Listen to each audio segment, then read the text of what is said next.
আসসালামু আলাইকুম আর রহমতুল্লাহ। সবাই কেমন আছেন বন্ধুরা? আমরা যারা কবুতর পালন করি তারা অনেকেই চিন্তা করি কবুতরের ডিম বাচ্চার জন্য কোন হাঁড়িটা ব্যবহার করব। বন্ধুরা, আমাদের আশেপাশে আমাদের ধরুন ঢাকা শহরের দোকানে কিন্তু দু ধরনের হাঁড়ি পাওয়া যায়, বা বাইরে সাধারণত হাতের কাছে দুই ধরনের হাঁড়ি পাওয়া যায়। একটা হলো প্লাস্টিকের হাঁড়ি আর একটা মাটির হাঁড়ি। কারণ এই দুটো হাঁড়িতে কোন হাঁড়িটা ব্যবহার করব, আমরা যারা খাঁচায় কবুতর পালন করি আমি তাদের জন্য ভিডিওটা অবশ্য। কোন হাঁড়িটা ব্যবহার করব, প্লাস্টিক না হাঁড়ি ব্যবহার করবো না মাটি হাঁড়ি ব্যবহার করবো? বন্ধুরা, আমি আজকে দুটো হাঁড়ির বৈশিষ্ট্য বলবো, তারপর বলবো কোন হাঁড়িটা ব্যবহার করা হলে ভালো হয়। বন্ধুরা, প্রথমত আমি মাটি হাঁড়ি সম্পর্কে বলি।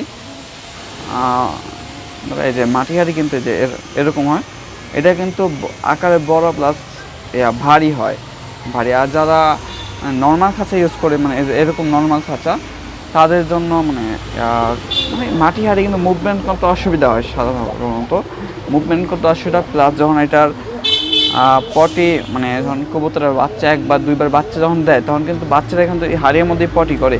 এই হাঁড়ির মধ্যে কিন্তু থাইকা যায়, পরবর্তীতে আস্তে ধীরে যখন অনেকে সময় পায় না, সময় স্বল্পতার কারণে পরিষ্কার করতে পারে না, ওই সময় এরকম অবস্থায় আছে। আমার হাতে দেখতেছেন যেটা এরকম অবস্থায় আছে, এটা মুভমেন্ট করতে অসুবিধা, প্লাস এটা পটি পরিষ্কার করতে অসুবিধা হয় কবুতরের হাঁড়িটার। এবং এটা বাচ্চা সর্বোচ্চ দুইবার দেওয়ার পরে কিন্তু এটা ভালোভাবে পরিষ্কার না করলে তৃতীয়বার কিন্তু পোকা হবে। আর মাটি হাঁড়ি একটা সুবিধা কি, মাটি হাঁড়ি আপনার যাদের রোদের মধ্যে খাঁচা থাকে তাদের অসুবিধা হয় না এই মাটির হাঁড়িতে। আর রোদে অসুবিধা হয় না, জ্বলে যায় না। কিন্তু প্লাস্টিকের হাঁড়ির ক্ষেত্রে বলি, মাটি হাঁড়িটা আবার আপনার যদি যত্ন নেন অনেক দিন টিকবে। আর প্লাস্টিক হাঁড়ি, যে বন্ধুরা এটা প্লাস্টিকের সুবিধাগুলো বলি, যে এগুলো কিন্তু গ্যাবে গ্যাবে সিদ্ধি আছে। যে এখানে এটা হয় কি, বাচ্চার যখন 15 দিন বয়স হয়ে যায়, 15 দিন বয়স হয়, তখন কিন্তু এই একটা কাপড় দেওয়া লাগে। কাপড়টা 15 দিন বয়সের আগে কাপড় দেওয়া লাগে। কাপড়টা সরে ফেললে পর যে ওরা কিন্তু বেশি বেশি পটি করে, কিন্তু এই জায়গায় পটি ওইরকম এখানে বের হয়ে যায়, এই পটিটা বেড়ে যায়, প্লাস নোংরাটা কম হয়। আর আমরা খাঁচায় যারা যে কোনো খাঁচায় মোটা শিক বলেন চিকন শিক বলেন, সহজে খুব ইজিলি মুভমেন্ট করা যায় এই প্লাস্টিকের হাঁড়িটা। এই প্লাস্টিক হাঁড়িটা খুব ইজিলি মুভমেন্ট করা যায়, প্লাস এই হাঁড়িটা হালকা যেহেতু এই জন্য। আর আপনারা এই হাঁড়ির মধ্যে যখন বাচ্চা ডিম পারবে, ডিম পাড়া 15 দিন আমার হাতে বর্তমান একটা হাঁড়ি আছে, এখানে এই যে দুটা ডিম আসছে, এই যে দুটা ডিম আসছে। কিন্তু আমি কিন্তু এখানে একটা কাপড় ব্যবহার করছি, এই যে একটা কাপড় ব্যবহার করছি।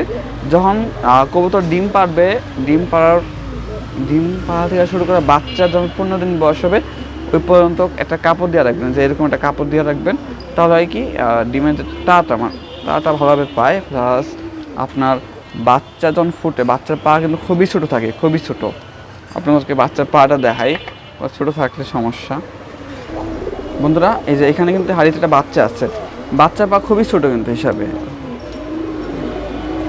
এই যে বন্ধুরা দেখছেন, এইসব প্লাস্টিক হাঁড়িতে যদি আপনারা কাপড় ব্যবহার না করেন, বা খ্যারও দেওয়া পারেন কাপড়ের পরিবর্তে, কাপড় খ্যার যেটাই ব্যবহার করেন না কেন, যেগুলো 15 দিনের আগে যদি সরে হালান, 15 দিনের পর পাড়া বলতে গেলে বড় হয়, এই সময় হাঁড়ি ওদের ঢোকার চান্সটা থাকে না। কিন্তু এই সময় হাঁড়ি বিটে এখানে ঢোকার চান্সটা থাকে, এই সময় কবুতরটা ক্ষতি হতে পারে, এই কবুতর বাচ্চার ক্ষতি হতে পারে, এই জন্য। আর এটা কাপড় ব্যবহার করে নিলেই এই প্লাস্টিক হাঁড়ি ভালো। প্লাস এটা আপনারা বাচ্চা একবার বাচ্চা করার পরে খুব ইজিলি ধরা পারবেন, জাস্ট পানির মধ্যে একটু খুবই সহজ। মাটি হাঁড়িটা শক্ত হয়ে যায়, প্লাস্টিক হাঁড়িতে পানি সুবিধা, পরিষ্কার করতে সুবিধা হয় বেশি। কিন্তু এখন কোন হাঁড়িটা আমরা ব্যবহার করবো, মাটি হাঁড়ি না প্লাস্টিক হাঁড়ি? আমরা যারা কবুতর খাঁচায় পালি, আর যাদের সবচেয়ে ভালো লাগে প্লাস্টিক হাঁড়ি, সময় যাদের কম আবার সময় যাদের বেশি, এটা কোনো ব্যাপার না, প্লাস্টিক হাঁড়িটা ব্যবহার করা যায় ভালো। এবং একটা প্লাস্টিক হাঁড়ি যদি বেশি এরা সর্বোচ্চ 1 বছরের বেশি টিকে না, আমার কাছে 1 বছরের টিকে না, কারণ এখানে রোদ পড়ে, তো রোদের কারণে এটা রঙগুলো ডিসকালার হয়ে যায়। কিন্তু মাটি হাঁড়ি থেকে প্লাস্টিক হাঁড়ির সুবিধাগুলো বেশি। কারণ আমার দুটো হাঁড়ির বৈশিষ্ট্যই বললাম, আমি আপনাদের সাজেস্ট করবো প্লাস্টিক হাঁড়ি ব্যবহার করতে। কারণ আপনারা এইরকম মোটা শিকালা খাঁচা এবং এরকম চিকন শিকালা খাঁচা, 2 খাঁচাই ব্যবহার করা পারবেন খুব ইজিলি। প্লাস এগুলা আপনার ঝামেলা কম হয় প্লাস্টিক হাঁড়িটা।